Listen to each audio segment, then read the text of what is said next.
اللہ کے رسول صلی اللہ علیہ وآلہ وسلم فرماتے ہیں کہ روزہ دار کی دعا افطار کے وقت رد نہیں ہوتی، لہٰذا افطار کے وقت یہ دعائیں پڑھیں۔ اول و آخر میں درود شریف ضرور پڑھیں۔ اے اللہ، ہماری زبان پر کلمہ طیب ہمیشہ جاری رکھ۔ اے اللہ، ہمیں کامل ایمان نصیب فرما اور پوری ہدایت عطا فرما۔ اے اللہ، ہمیں پورے رمضان کی نعمت انوار و برکت سے مالا مال فرما۔ اے اللہ، ہم پر اپنی رحمت نازل فرما، کرم کی بارش فرما اور رزق کے حلال عطا فرما۔ اے اللہ، ہمیں دین اسلام کے احکام پر مکمل عمل کرنے والا بنا دے۔ اے اللہ، تو ہمیں اپنا محتاج بنا، کسی غیر کا محتاج نہ بنا۔ اے اللہ، ہمیں ليلة القدر نصیب فرما۔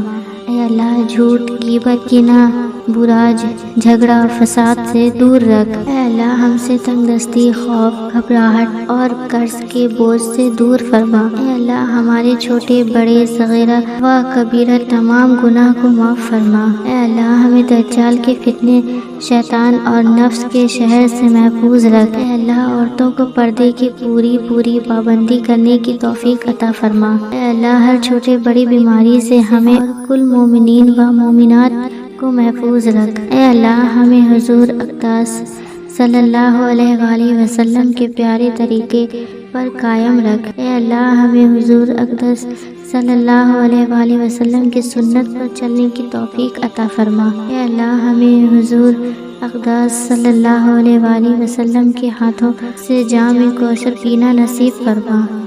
اے اللہ، ہمیں حضور اقدس صلی اللہ علیہ وآلہ وسلم کی شفاعت نصیب فرما۔ اے اللہ، تو اپنی اور ہمارے آقا صلی اللہ علیہ وآلہ وسلم کی محبت ہمارے دلوں میں ڈال دے۔ اے اللہ، ہمیں موت کی سختی اور قبر کے عذاب سے بچا۔